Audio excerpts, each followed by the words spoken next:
Ohayo gozaimasu mga kamang, samahan nyo kami at may gala daw kami ngayon. Saan ka kaya ang punta? Mumukat-mukat pa ako diyan eh. May pabastor daw yung company namin. Sabi ko sige sasama ako basta libre ang pamasahe pag kahit inumin. Pwede tayo dyan. Wala pa palang katao-tao pagka galing kaaga ay kahit maghabulan sa train. Luag na luag. Outfit check muna tayo. Kasama pala namin ang buong tropa. Si paring Jun, Jan at saka si Kurain. Mag-ingat kayo sa mga yan. Matitinik yan. Magkakahiwalay nga ang aming apato kaya naman diyan na lang kami nagtagpo-tagpo sa estasyon ng tren. Ay di nila ang pala ang punta namin sa BGC. Nakita pa namin ang store ni paring Hype. Sabi ng kasama ko magpapapicture muna ako. Hindi ako nakapagpapicture nung isang araw nung bumili ako ng Rolex sana all. Patawid na kami dyan. Nang mapansin ko aring building na Aribay, Ari tabingi ay kahit saan ko tingnan ay talagang palusong. Namang yan na naman ako. 4 na oras nga kami bumiyahe. Ano gang layo buti na lahat pagkarating namin nagpakain agad. Ay digi sulit din ang biyahe. Yakini ko pala aring aming napasukan. Ay kita nyo gayaan hilaw pa'y talaga nakakatakap na. Sira na naman ang diet ni Kamangs. Akin ngang sinasalansan ng ayos at kinakamada ko. 3 nga pala kami diyan sa aming lamisa. Pwede pang umorder. Unli drink. Sabi ko iliwati na agad ako nang mainit-init ang tiyan. Kampay na agad nang maumpisahan na. Kaso lang ay nakalagmak ay ang pakaw papaltew-paltew. Kasarap sana ako na bangko at nagumpugan na ng baso. Di ni pala'y bago umpisahan ang kainan ay kailangan muna magumpugan ng mga baso. Kampay tayo.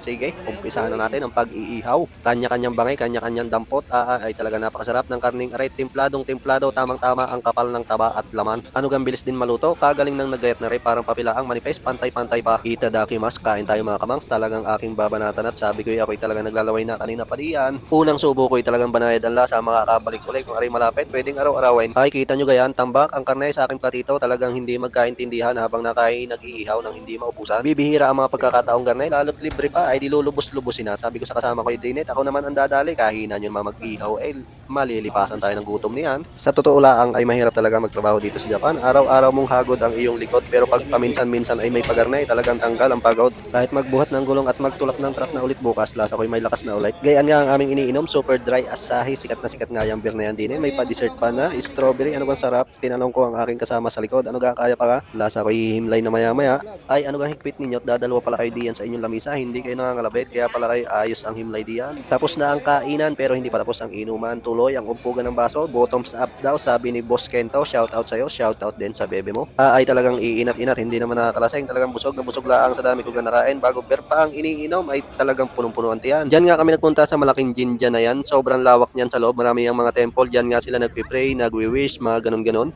Isa nga ito sa mga dinadayo. Kaya ano ganda dami ng tao ay parang mga langgam.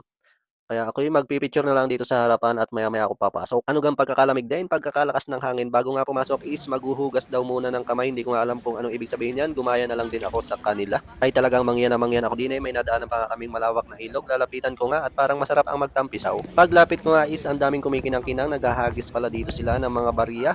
At may nakita na akong naghugas din ng kamay. Kaya naman nakisawsaw na rin ako. At baka suswertihin. Tabi-tabi po, wag po sana manuno. Susmarsi po, tabi-tabi po. Sana iswertihin tayo. Magbunga anghel sana rin tubig na rin. Ang dami pang pwede ditong pagpicturean. Ang gaganda, hindi ko alam kung anong mga tawag dyan. At pagkatapos, pag mag-exit na is nagbabaw. Kaya naman nakibaw na rin ako. Maraming salamat po. Paglabas nga namin is may nakita pa nga kami mga street food sa gilid. Ayan, may mga naglulugaw, nag-iihaw, mayroong bilihan ng mga kung ano-ano at saka rin napasukan ko, bilihan ng mga tuyo. Ang gaganda, ang lalaki ng mga tuyo na rin. Ay hindi ko alam, parang ako'y matatakot na rin iprito. Pagpasok nga is nagulat ako, nakakatakot naman itong mga display nila. Ang lalaki, mayroong mga pating na pinatuyo na ganyan. Hinawakan ko is tunay yan na isda na pinatuyo lang nila. Ang galing na nakaisip nito.